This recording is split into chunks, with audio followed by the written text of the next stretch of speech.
For the second Art Through the Bible workshop, if you've just joined, last time we thought about God creating a good and perfect world. It's worth starting with that one so you can follow the workshops in order. For this workshop, we're thinking about how God made us uniquely in his own image for a special relationship with him. Looking again at Genesis and creation, we read the story of God creating Adam and Eve.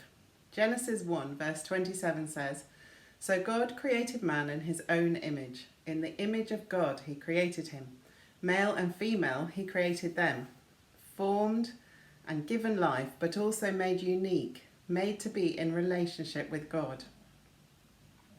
In Psalm 139 verse 14, David acknowledges, "For I am fearfully and wonderfully made. Wonderful are your works, and my soul knows it very well."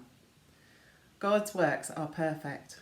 Each of us is the person he created and is precious to him. He loves us and he made us to be like him. Perhaps this is hard to believe. I think that sometimes our world makes us feel that way. In next week's session, we're going to think about how God's plan for a beautiful world and a perfect relationship with him is broken. But for today, we're thinking about this amazing truth that we're each God's unique and special people. During the video, I'll be adding in some other verses which will help us to think about this. The art ideas which are shown here are to help you to make a creative piece in response to this. Some are great to do with children and could be messy and fun, like using your hands or even your feet to make prints. Maybe you could do some family portraits. Of course, the obvious thing would be to do a self-portrait as you look in the mirror. The image you see is made by God. How amazing! The main idea I show you here should be accessible to you even if you do not think you have artistic skills. First, use a dark felt tip or a stamping pad to make an image of your fingerprint. If you're lucky enough to have a printer, you could even blow the image up to see it better.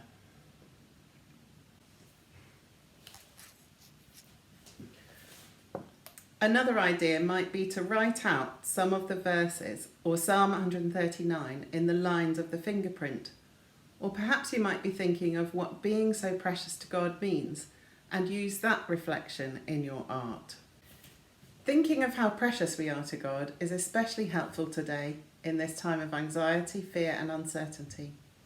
As you draw, think about the imprint of God in you. He loves you because he made you. You are his.